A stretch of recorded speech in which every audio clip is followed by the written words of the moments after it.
ఆలోచనతో మేమందరం ఉన్నాం. వాస్తవానికంటే రామచంద్రరావు గారిని అధ్యక్షునిగా ఖరారు చేయడానికి మీ లాయల్టీ మొదటి నుంచి ఆర్ఎస్ఎస్ సిద్ధాంతాలు ఇవన్నీ ఒక కారణంగా ఉన్నప్పటికీ, అందరికీ ఆమోదయోగ్యుడిగా కూడా రామచంద్రరావు అవుతారు అనే ఒక ఆలోచన బీజేపీలో కనిపించింది. అది దాదాపు అలానే అనిపించింది. అయితే ఎందుకు రామచంద్రరావు అధ్యక్షుడు కాగానే నిజంగా మీలాంటి సిద్ధాంతాలతో పనిచేసిన నాయకుడే రాజా సింగ్ లాంటి వాళ్ళు రాజీనామా చేయడం, దానికి ఆమోదం కూడా తెలపడం, ఇలాంటి పరిస్థితి ఊహించారా? ఎందుకు వచ్చింది ఇది అంటే ఏం చెప్తారు? ఇప్పుడు మేము ఇవన్నీ ఊహించమండి. పార్టీ పెద్దది. అవును. ఎవరు పార్టీ కన్నా పెద్ద కాదు. పార్టీ ఈజ్ లార్జర్ ఒక ఆర్గనైజేషన్. అవును. మేమంతా దాంట్లో పనిచేసేటటువంటి కార్యకర్తలు, సిద్ధాంతం కోసం పనిచేసే కార్యకర్తలు. నేను ఈరోజు పార్టీ కన్నా పెద్ద గొప్పగా అయిపోయినా, నేను పార్టీ కన్నా పెద్దగా ఎదిగినా, నాతోనే పార్టీ నడుస్తుంది, నేనే పార్టీలో చాలా పాపులర్ని, ఇట్లా మనం ఆలోచించేటటువంటి ఒక ఆలోచన మా పార్టీలో నాయకులకు ఉండదు. ఒకవేళ ఉంటే అది మంచిది కాదు అని చెప్పేసాను. సో కాబట్టే ఎవరైనా మన పార్టీ యొక్క సిద్ధాంతాలు కానీ నమ్మినటువంటి వ్యక్తి ఈ పార్టీలో ఉన్నటువంటి అన్నిటికీ నమ్ముతాడు. ఈ పార్టీ యొక్క క్రమశిక్షణలో పనిచేస్తాడు. ఈ పార్టీ క్రమశిక్షణ మీద కానీ పార్టీ సిద్ధాంతం మీద సరైన అవగాహన లేకపోతే క్రమశిక్షణ రహితంగా ఉంటారు. ఈ క్రమశిక్షణ రహితం ఉన్నటువంటి యొక్క మీద అధిష్టానం తప్పకుండా వారి ఒక పరిధిలోనే చర్య తీసుకునే అవకాశాలు ఉంటాయి.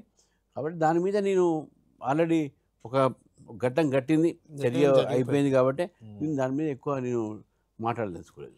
అంటే రామచంద్రరావు గారు మిమ్మల్ని సుదీర్ఘకాలం నుంచి రాజకీయాల్లో అందరూ బీజేపీ కార్యకర్తలు చూస్తున్నారు, ప్రజలు చూస్తున్నారు, మేము కూడా చూస్తున్నాం. కొంచెం రామచంద్రరావు అంటే సౌమ్యంగా ఉంటారు, మితభాషి, మృదుభాషి, అందరితో కలుపుకుపోతారు, ఇలాంటి ఫీలింగ్ ఉంది. అయితే మీ ఫస్ట్ స్పీచ్ నాకు కొంచెం ఇంట్రెస్టింగ్ అనిపించింది. ఒకసారి చూద్దాం మీరు ఏమన్నారు, చూసి దానిలో మాట్లాడదాం దాని గురించి. రామచంద్రరావు అనే వ్యక్తి నేను క్యాంపస్ చదువుతున్న రోజుల్లో మీరు అనుకున్నట్టు సౌమ్యుని కాదు, 14 సార్లు జైలుకు పోయేసినటువంటి వ్యక్తి నేను. విద్యార్థుల కోసం పోరాడి పోలీసులు దెబ్బలు తిన్న వ్యక్తిని నేను. నక్సలైట్ని అరెస్ట్ చేయమని చెప్పి జితేందర్ రెడ్డి మర్డర్ తర్వాత అసెంబ్లీ ముందు నేను ధర్నా చేస్తుండగా ధర్మారావు తెలుసు, పోలీసులు నన్ను లాఠీ చార్జ్ చేస్తే నా చేయి ఇరిగినటువంటి విషయాన్ని గురించి మీకు తెలియజేస్తాను మిత్రులారా. సిద్ధాంతం కోసము, కార్యకర్త కోసము మనం త్యాగాలు వేయడానికి సిద్ధంగా ఉన్నాం. అగ్రెసివ్ అంటే ఏదో గుండెలిప్పి కాదు, అగ్రెసివ్ అంటే సిద్ధాంతం మీద నమ్మకమైన విషయాన్ని గుర్తుపెట్టుకోవాలి మిత్రులారా. ఇది అగ్రెసివ్నెస్. రామచంద్రరావు సోముడు కావచ్చు, మెత్తడు కావచ్చు, ఎస్, కానీ యుద్ధానికి దిగితే ఇప్పుడే నీకు కత్తి తీసాను బయట, కత్తి పొడవను. కానీ ఈరోజు ప్రజాస్వామ్యంలో నడవదు, కానీ ప్రజాస్వామ్య పద్ధతిలో ఈ ప్రభుత్వం వ్యతిరేకంగా పోరాటం చేస్తాం. అంటే ఇది నేను ఎందుకు అడుగుతున్నా అంటే, బండి సంజయ్ని గత ఎన్నికల ముందు మార్చారు. అంటే బండి సంజయ్ అంటే కొంచెం అగ్రెసివ్ అందరూ అనుకుంటుంటారు, హిందుత్వవాది. మీరు కూడా అఫ్ కోర్స్ హిందుత్వమే అనుకోండి. అయితే ఆయనను మార్చి కిషన్ రెడ్డి లాంటి వాళ్ళని పెట్టడం చాలా తప్పు, ఆయన వల్లే సీట్లు తగ్గాయి, లేకుంటే అధికారంలోకి వచ్చే బీజేపీకి ఏదో నష్టమైంది సంజయ్ని మార్చడం వల్ల అని ఒక ప్రచారం జరిగింది. ఇప్పుడు మిమ్మల్ని పెట్టినప్పుడు కూడా అలాంటి కొంత విమర్శలు వచ్చాయి, దానికి కౌంటర్ అది? కౌంటర్ అని నేను అనను, అది స్వతహాగా వచ్చినటువంటి నా మనసులో ఉన్నటువంటి ఆవేదన. ఎందుకంటే నేను ఇప్పుడు మన ఇద్దరం, మీరు ఒక క్వశ్చన్ అడుగుతారు, నాకు వాళ్ళ కోపం వచ్చింది అనుకోండి, నేను ఏం చేస్తాను, దాని మీద ఆన్సర్ ఇస్తాను, లేకుంటే అదే ఒక ఫ్లోతో నేను ఆన్సర్ ఇస్తాను. That is where your aggressiveness should come. అంటే అగ్రెసివ్నెస్, తూకుడు. నేను 2-3 యూట్యూబ్లో ఛానల్స్ చూశాను. అంటే ఎవరో ఇప్పుడు ఈ టైంలో సౌమ్యుని పెడితే ఎట్లా, ఆ టైంలో పెడితే ఎట్లా, ఏ టైంలో సౌండ్ పెట్టాలి, ఏదో దూకుడు అంటే ఏంది, అగ్రెసివ్నెస్ అంటే నేను ఎక్స్ప్లెయిన్ చేశాను. గుండెలు ఇప్పడం కాదు, ఇది కాదు. నేను ఈరోజు కూడా చెప్తున్నాను, దూకుడు అన్నా అగ్రెసివ్నెస్ అన్నా రాజకీయాల్లో మనం నమ్మిన సిద్ధాంతాన్ని కట్టుబడి ఉండి దానికోసం పోరాడి, ప్రజల కోసం పోరాడి ఆ లక్షణాలు మనం ఉంటే అది అగ్రెసివ్నెస్. టీవీల ముందు మాట్లాడి, యూట్యూబ్ల ముందు మాట్లాడి ఏదో సవాళ్ళు చేయడం, దట్ ఈస్ నాట్ అగ్రెసివ్నెస్. బూతులు మాట్లాడటం, నేను అన్నది కరెక్ట్.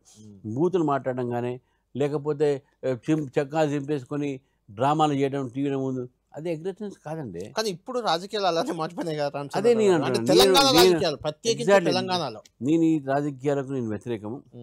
నేను ఒక రాజకీయ పార్టీగా, ఒక బాధ్యత కలిగిన పార్టీగా, ఒక బాధ్యత కలిగినటువంటి పౌరుడుగా, ఒక బాధ్యత కలిగినటువంటి కార్యకర్తగా నేను చెప్తున్నాను, ఈ బూత్ రాజకీయాలు, ఈ వ్యక్తిగత విమర్శ రాజకీయాలు చివరికి వ్యక్తిగత కుటుంబ విషయాల మీద కూడా మాట్లాడాడు రాజు. అసెంబ్లీలో చూసాం. ఏమని ఒకళ్ళొకరు బూతులు తిట్టుకుంటే మన ఇవాళ చెప్తున్నా నాకు ఆ టీవీ అసెంబ్లీ సెషన్ నడిచినప్పుడు పిల్లల్ని చూడండి టీవీ చూడండి, ఎందుకంటే వాళ్ళు కొత్త కొత్త బూతులు నేర్చుకుంటారు. అటువంటి పరిస్థితి తెలంగాణ రావాలండి. తెలంగాణలో మనకు కవులు ఉండే కాళోజీ లాంటి కవులు కానీ ఎంతమంది సంస్కారమైనటువంటి మన ప్రదేశంలో మా కల్చర్ ఇది బూతులు మాట్లాడడం అంటారు అదేనా? బూతులు మాట్లాడిన కల్చర్ కాదు మన. సరే కాంగ్రెస్ బీఆర్ఎస్ బూతులు వాళ్ళ సవాళ్ళు పక్కన పెడితే ఈవెన్ బీజేపీలో అయినా మీరు కంట్రోల్ చేయగలుగుతారా ఇలాంటి మాటల్ని కానీ ఇలాంటి విమర్శల్ని కానీ? మాకు సంస్కారం అనేది మెయిన్ సార్. ఎందుకు మీ పార్టీలో కూడా శవాలు దౌదాం శివాలు దౌదాం ఇలాంటివి వచ్చాయి. మొత్తం రైమింగ్ కోసం ఏమైనా చెప్తే చెప్పినచ్చు. రైమింగ్లో మాట్లాడేటప్పుడు కానీ ఒక ఆవేశంలో మాట్లాడుతుంటే కానీ పని కట్టుకొని అది ఎక్కడ చేయలేదు. పాత బస్తీ మీద సర్జికల్ స్ట్రైక్ చేయాలని ఇలాంటి మాటలు వచ్చాయి కదా, అలాంటి మీరు కంట్రోల్ చేస్తారా అంటే? కంట్రోల్ చేసిన అవసరం లేదు. కాంటెక్స్చువల్ అంటే సందర్భాన్ని బట్టి కొన్ని పదాలు వచ్చినాయి. ఒకవేళ ఎవరిని ఉద్దేశించి లేకపోతే దాని ఇప్పుడు మేము కూడా మా దగ్గర తప్పు మాట్లాడితే మీరు అనుకుంటే పిలిచి మాట్లాడతాం అంతే. ఇట్లా మాట్లాడొద్దు, మీరు టీవీ మీద ఉంటే మా ఇది పద్ధతి కాదు, ఇది తప్పు నేను అడుగుతాం వాళ్ళని. ఎవరైనా అయితే వాళ్ళ పార్టీలో అడుగుతున్నది నాకే తెలియదు, కానీ మా పార్టీలో అడిగి ఇక్కడ చెప్తారు ఇది పద్ధతి కాదు.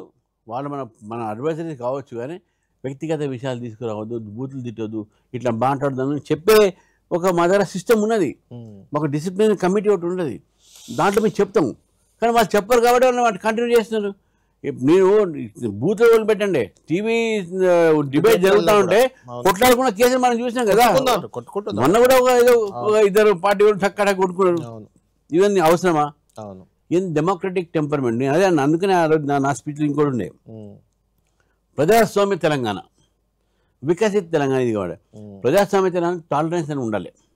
ఈ టాలరెన్స్ మీకు ఈరోజు మీకు విమర్శలు చేస్తే జైలుకు పంపిస్తారు, విమర్శలు చేస్తే మీరు ఈరోజు కేసులు పెడుతున్నారు, విమర్శలు చేస్తే మీరు దాడులు చేస్తున్నారు. నేను మొన్న మా కార్యకర్త ఇల్లు బీబీ పాటిల్ గారి యొక్క కాన్స్టిట్యున్సీలో అక్కడ పైడి ఎల్లారెడ్డి గారిని ఇంకో మా పార్టీ కార్యకర్త మన రమణ వెంకటరామనాయుడు గారి కామారెడ్డి ఎమ్మెల్యే వా జిల్లాలోనే అక్కడ అరుణ్ తరగన జిల్లా అధ్యక్షుడు, వాళ్ళందరూ ఒక నరసింహులు అనే ఒక దళిత్ కార్యకర్త, స్థానిక ఎమ్మెల్యే ఎల్లారెడ్డి ఎమ్మెల్యే ఇల్లు కూలగొట్టించిండు. అది అవసరమా? ఎందుకు కూలగొట్టించండి? మీకు నిజంగా ఆయన తప్పు చేసి ఉంటే కోర్టుకు పోండి, కోర్టులో మాట్లాడండి, కూలగొట్టే అవసరం ఉంది అంటే. ఇవన్నీ ఏది ఉన్నాయో ఈ తెలంగాణలో నడవదు, ఇటువంటి నడవకూడదు. ఈ పద్ధతి తెలంగాణలో ఉన్నటువంటి రూలింగ్ పార్టీ కార్యకర్తలు నాయకులు మార్చుకోవాలి.